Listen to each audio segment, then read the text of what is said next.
You're here on the CMajor Before the Show episode about split bass chords. Thank you so much for joining us today. I'm so glad to have you here on this Saturday afternoon. It's a beautiful day in the greater New York City area, and we're going to try to talk with you about chord notation. Some of my students are very curious about chord notation. It's something that you see a lot in sheet music and sheet music books and other music that my students bring to the lessons. And so we try to talk about those things. And then I try to show them a way to write out those chord symbols for themselves if they are looking at classical music, for instance. So we may get into a little bit of that today. I'm not quite sure.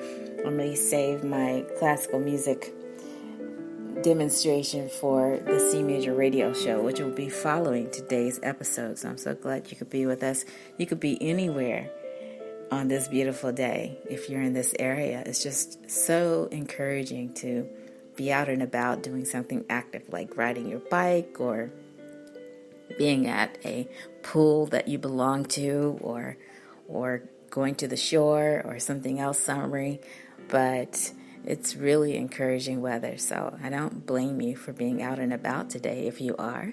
And if you happen to be tuning in, thank you so much. And know that you can download us. We are very excited about the ways that you can get to the podcast. So if you find us on Apple Podcasts, that's great. If you find us on Spotify or wherever you get your podcasts, that's lovely. We would love to have you listen in and then just give us some feedback on what you think you are able to take away from the podcast. So, chord notation sometimes appears as symbols in the form of letters and other symbols. And so if you see something that says a capital letter C above notes that are written on a staff, what do you do with that? We're talking about that.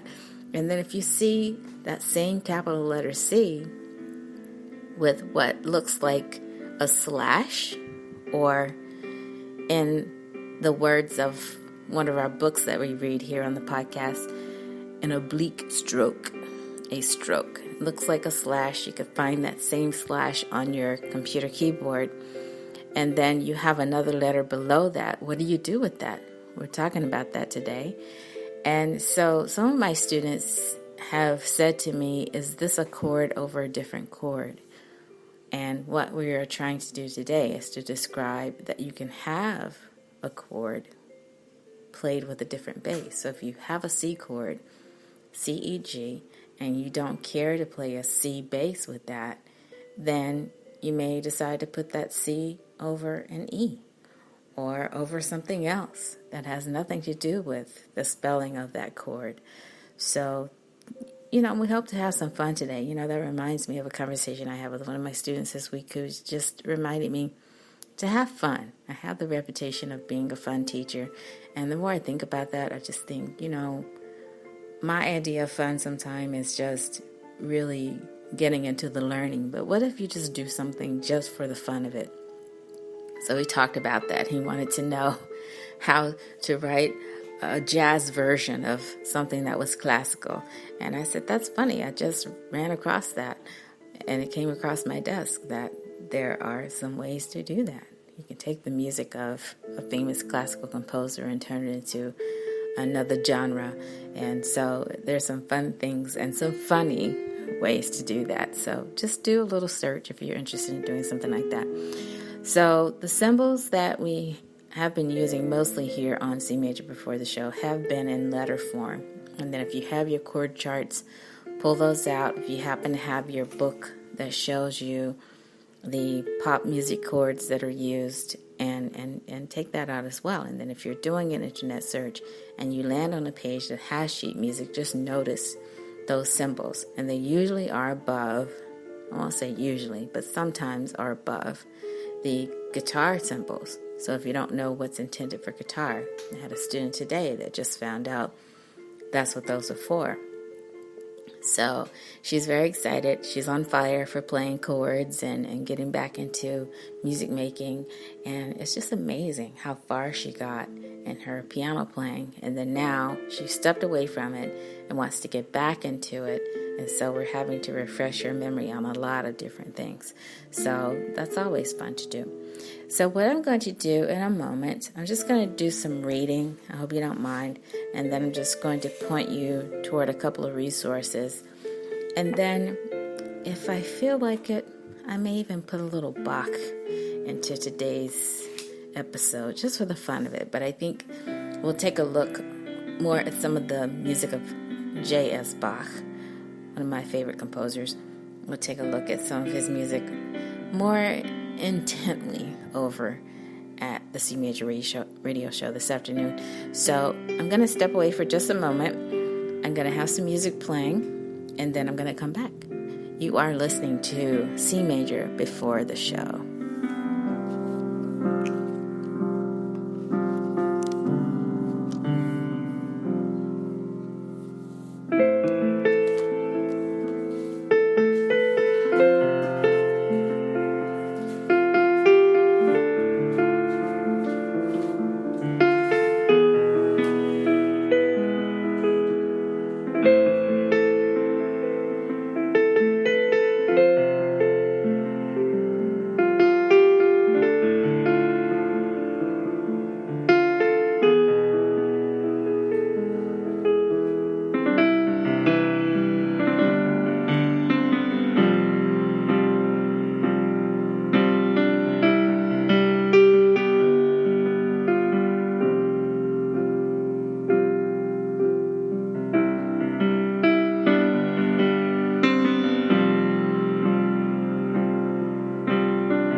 I'm back, and you're listening to C Major Before the Show. Thank you so much for tuning in on this Saturday afternoon. We're talking about split bass chords. We're really trying to figure out what's the best way to have fun with those chords and how to recognize those chords when you see them in sheet music. And then I just had a thought while I was away. I was thinking, you know what? It would be fun if you take something classical like Moonlight Sonata and then figure out how to change the bass notes to that. And then I thought, you know what else would be fun? I wonder if it will be possible to play split bass chords on the moon. I'm just waiting for that headline to come out. When it's possible to travel to the moon and do recreational things like play piano music on the moon. Pianist plays Moonlight Sonata on the moon. That would be an interesting headline to read, whoever wants to be the first to do that. But we're talking about split bass chords. So we have our book that talks about the first steps that you take when you're looking into music theory. So if you want to get that out and just study some of the triads that we've talked about up to this point and the way to extend those triads and expand those. And then we are looking at a section in another book that we like to explore. It's more of a guide where we talk about the symbols that are used in different music. So there's a chapter that's called Chord Notation in Jazz. So if you happen to pick up that, just take a look at that, see what you think about that. And then figure bass. I think I mentioned that in today's show description. I did a little promo of that yesterday. Sorry to keep you waiting. It was just one of those weeks where things just kept kind of getting pushed back. And then finally we were able to tell you a little bit more about what we were planning to do today. So if you read the promo, thank you so much for tuning in and being patient with us. And so what I wanted to say was that in my reading, I read about, and I've said this before on other shows, but the chord notation that is used in jazz and other forms of popular music, you may see those as letters. And I think I said that in our last episode that there were shorthand ways of indicating chords that came out of the practical need of performers. At first I was saying it didn't come out of it, but it did. It did come out of the practical need of performers. But then it say which performers. So either way, there was something that was called figured bass. And it was used in music of the, and I'm going to say Baroque period. If you prefer Baroque, you can say that. Baroque is spelled B-A-R-O-Q-U-E. So roughly from the beginning of the 17th century to the middle of the 18th century, musicians were using this figured bass system. It was a system that would show you the essential notes of the chords that were supposed to be performed. In other words, the changes. But get this, the performer was free to improvise the layout of that. And even the decoration of the chord. So they could play trills, they could play ornaments. You know, a lot of this stuff is so ambiguous. And some of my students that are just learning theory, sometimes they think, oh, these are hard and fast rules. But there was a lot of room for changes. I mean, for the most part, there were some rules that were used widely by most composers of that time period, but at the same time, the rules could be changed as long as you communicated that. I think that's really what it is. So the basic harmonies used in jazz, used in other music, can be the result of something being improvised or an elaboration of basic, simple chord patterns. And so just think about that for a moment. You have one composer or one musician who wants to play a chord one way, and then somebody else saying, you know what, I want to be free to change those bass notes how I want to.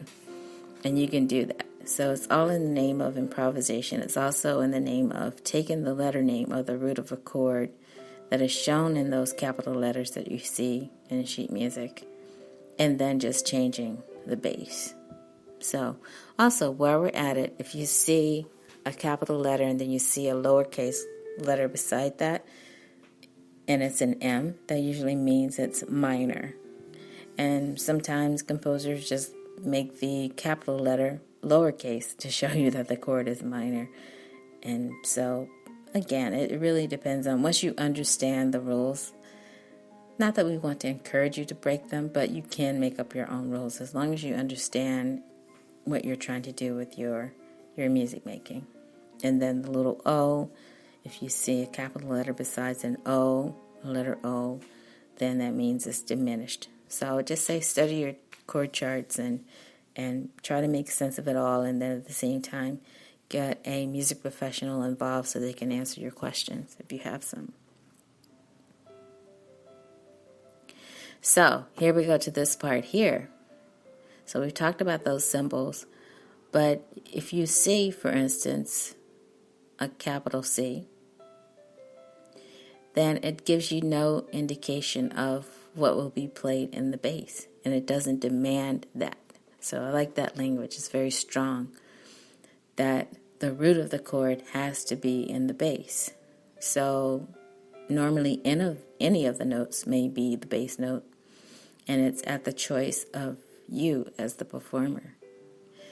And so sometimes when the bass note is given, then you'll see the letter name after that stroke I was talking about. So that stroke looks like a slant. Sometimes that slant is used to show you that a chord is repeated. You may see it that way too, but in this case, it really is something over something. It looks like a division sign, except it's slanted. And it just means, or it implies that you would play the chord on top of the slant or the stroke, and then just change the bass. So for instance, if you see a capital letter C over a G, it just means to play G as the bass. Or it could be telling you to play something else. And we found that a few weeks ago when we just played something that was, or gave you an example of something that was very popular, and the way the chords were organized for that particular song. And so the root can be considered G at that point. So you may think, well, why don't you just show an inversion? Well, you could do that, but not everybody knows the language of inversions. And then sometimes if you're going fast, you don't really have time to think in terms of inversions. Because when you start using chord symbols that include numbers, usually that's to help you study, and you may not see that in performance. So anyway, just take that for what it means to you. But the fun part is to think about the music of the Baroque period and the players that were supporting the solo players. And they would use a continual instrument that could be a harpsichord, for instance. And the continuo could be any instrument which produced chords, which was normally, at that time, a harpsichord or an organ. This is prior to the invention of the pianoforte. And so if you were that continuo player and you were supporting the solo player, then you could play harmonies that were supposed to be very clear. So the solo player would sound the way they're supposed to sound, along with your music making.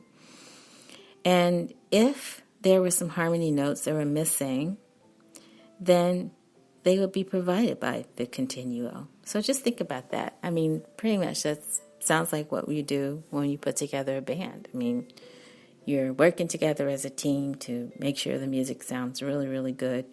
And so if something's missing, and then you fill in the missing part. So sometimes the other parts are just solo melody. So imagine that you have a solo melody and then just the bass instrument. And then it was entirely the responsibility for the continuo player, for the harpsichord player, for instance, to play the chords. So imagine this. The music just has a bass line to be performed by instruments that would play bass. And then underneath that, you have these written figures. So the figures represented the intervals above the note, and the required chord was made out of the notes. So for instance, if you had a bass C on a staff, and we'll go over this again on the CMajor radio show, so if you care to join us over there, please do. You are invited to join us over at the CMajor radio show a little bit later on today. And so that bass C sitting on a bass staff with a 5 and a 3 underneath, the 5 is on top, means that that chord is constructed from the bass note C and the third above it, which is E, and the fifth above it, which is G. Okay, so that 5-3, the 5 is on top, the 3 is on the bottom, and then it could be laid out in any way the performer wanted to do it. And so if you're looking in this book, you can see a diagram of that. It's just so interesting. So what I might have you do is just draw this out on staff using the grand staff over at the CMajor radio show later on following today's broadcast.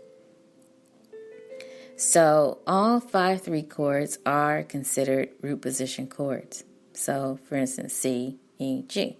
So just imagine you see the picture of the C, but then you know you're supposed to put that third in there. That's first, that comes next, and then the fifth is on the top, which is G. So, and then if you decide to invert that, then you have other symbols that go along with that. But again, they were saying that, you mainly use that for just studying the way it's supposed to go. Then I imagine maybe some of it was just memorized and done on the fly, or maybe they had actual scores in front of them. But at least you could see the way that it was supposed to go. So I won't go too much more into that because I don't want to lose your attention today. You're like, what is she talking about? She's talking about 5-3. She's talking about 6-4. I mentioned a little bit of this, but, you really have to have your listening ears on and your light bulb and your thinking cap and just, really be in that mood to study. So on a nice summer afternoon, while you're sipping your iced tea and having fun with friends, you may not want to go into something so intently here on CMajor before the show. But thank you for being here. Now, chord layouts. This is where I really wanted to have some fun. So on instruments which can play chords, the piano is the most obvious example of that. And chords are frequently played not with all the notes sounding together simultaneously, but with them broken up in various patterns, which is very fun to do on the piano. So I had another student this week who was just really curious about what to leave out of the chord if you're going to be breaking it up. So we had that discussion. And so I look forward to working with that student further. He seems like he really wants to go far in his music making. I should stop there and mention that we will not be doing student shout-outs. I'm going to suspend those for now, for the summer. But I will talk about my students. I like to just share with you some of the things that come up in conversation and also some of the things that the parents are going through and what they're in support of and things like that. So we'll keep talking about that.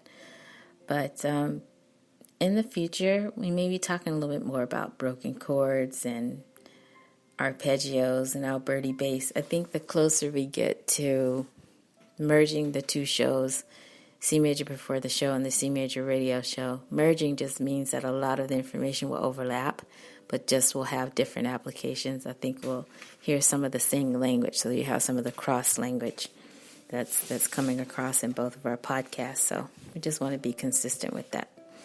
Okay, now I think I did look up chord before in our pocket dictionary musical terms. And so let me just look over there really quickly because I did not see split bass chord in this dictionary and didn't really expect to. But I bet if I look up figure bass, it should be there. So let's just see. Yeah, so here we go. Figured bass, one of the most important methods of indicating the harmony to be used in the keyboard part in Baroque music, in which the bass line alone is given, annotated with numbers that indicate the intervals to be used from the bass up, and thus determining the harmony. Numerous elaborations were also in use, such as flats or sharps after the figures, etc. The practice of figured bass disappeared in the 19th century. It's also known as thorough bass, through bass, or basso continuo. So those numbers, and they pretty much disappear, but we still practice it today. If you're learning about music history and you're listening to these recordings and you want to know how did they know what to play, then this teaches you about one of those systems. So a quick question, which system would you come up with for yourself? How would you teach yourself to play chord changes? And how would you teach yourself what to play in the bass? And would you play around with that? If you know something that's written, would you change the bass notes yourself? So we're going to attempt to do some of that today. I have a Bach book in front of me, and it's some of his short preludes, or preludes, if you prefer that pronunciation, for the keyboard.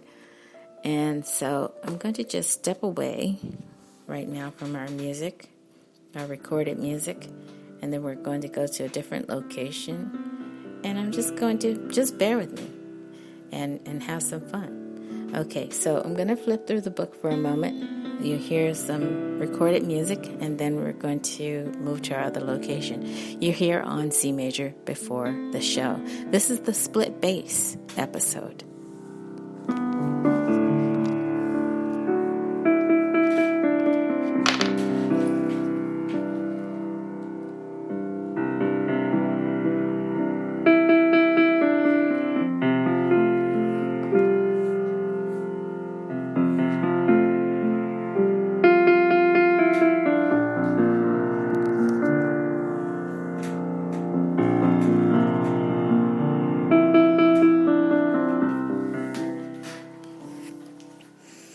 Okay, so now we are on to our other locations. Just bear with me as I travel there, and then we'll come back, and then we'll close out today's show.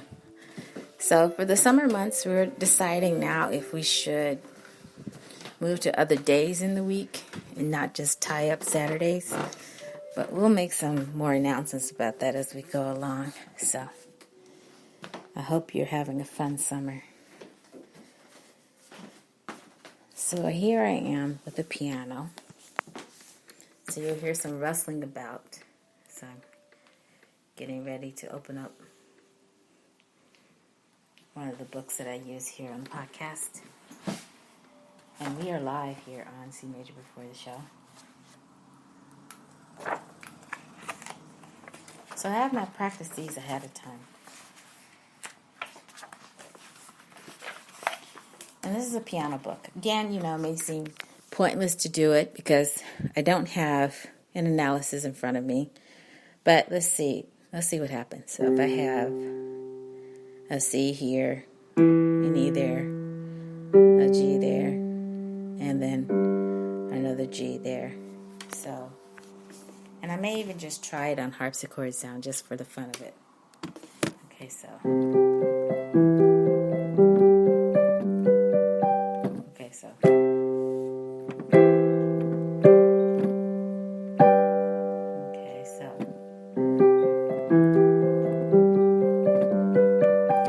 So I won't be playing that with ornaments. I'm just doing it just for harmonic purposes.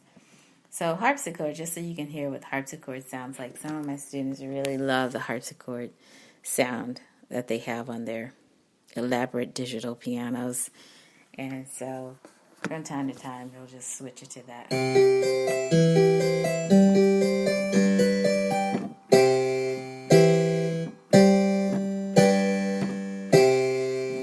Basically, I'm playing an inverted C chord in my right hand with a C bass. Okay, and then I'm going on to other chords. But I just want to deal with the C chord for a moment. So, if it's inverted in my right hand,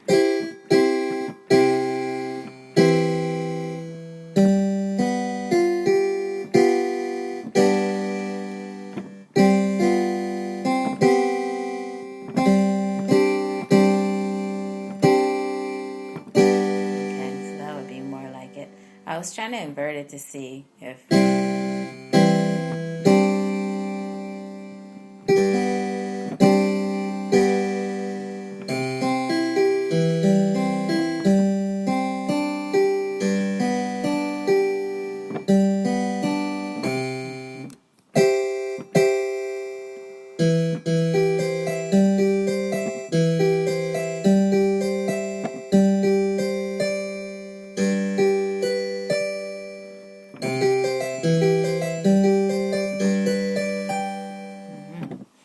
Okay. So that's just something fun to look at. What if you change the bass or the order of the bass? I guess one of the fun things to do in a music class would be to say, rewrite some of this and see if you can come up with your own bass notes. So this, of course, at this point has nothing to do with what we're talking about with figured bass and basso continuo. This is from a music score, and then you can see everything that needs to be played. But I guess my question was, what if you change the bass? What if you decide to split the bass away from the root and do something else? So I'm going to take another look at something else, another prelude.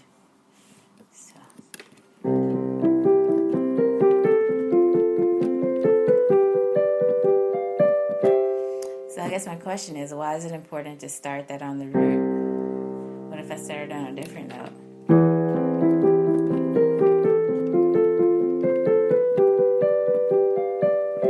Doesn't sound very good, right? What if I decide to start it on the fifth?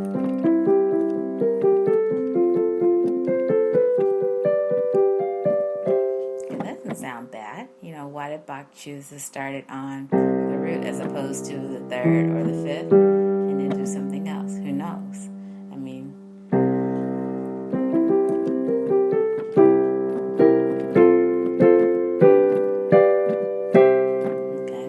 So if you blocked it, that's what you would get. Okay, now we have another one of these preludes that it's like one of my favorites. Now this is getting more into the minor chords.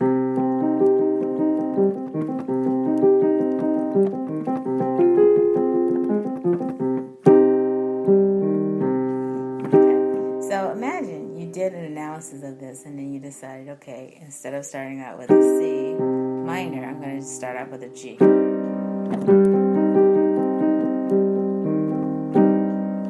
It almost sounds like something you would hear a little bit later on in the piece as the piece develops. But I'm sure that J.S. Bach was using a certain formula. So if I looked at this piece, I probably could see where the bass would probably split away from the root, and he would use a C minor over a G. Okay, but for now, it does start as C minor over a C bass. So...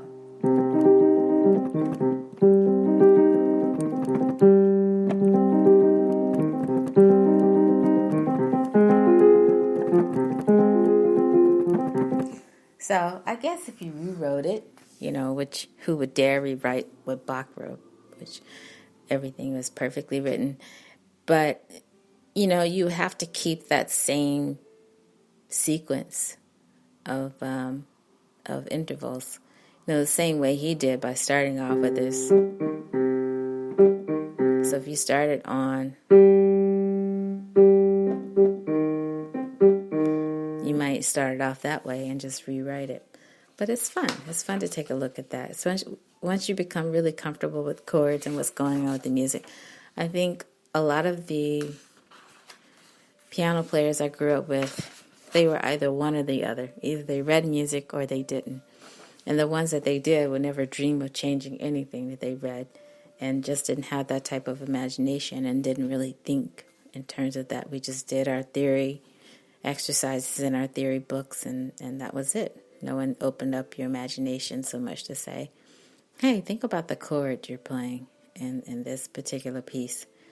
And so a lot of the music making was done by muscle memory. Once you read the music, your muscles just learned where to go, and then that was it. You never really had these discussions about what's going on harmonically here and how would you do something different. That came much later. much later in the college years. And then you had those pianists who knew nothing about what they were doing. It's just their ear was so strong. They knew which changes sounded good together. And for them, if it sounded good, it was good, even if it didn't make that much sense. Okay, so we're going to step away now. I'm going to go back to our other location. Thank you so much for being with us here. It was a very simple discussion about split bass chords. If you happen to, that's part of your homework this week, see if you can find some sheet music that will show you that, now that you know what to look for. And then we'll decide what we're going to talk about next week. I haven't completely decided what I want to share with you on next week's episode, but I will say something about that during the week. So we hope to get behind the mic as quickly as we can before the next episode, the next full episode, that is.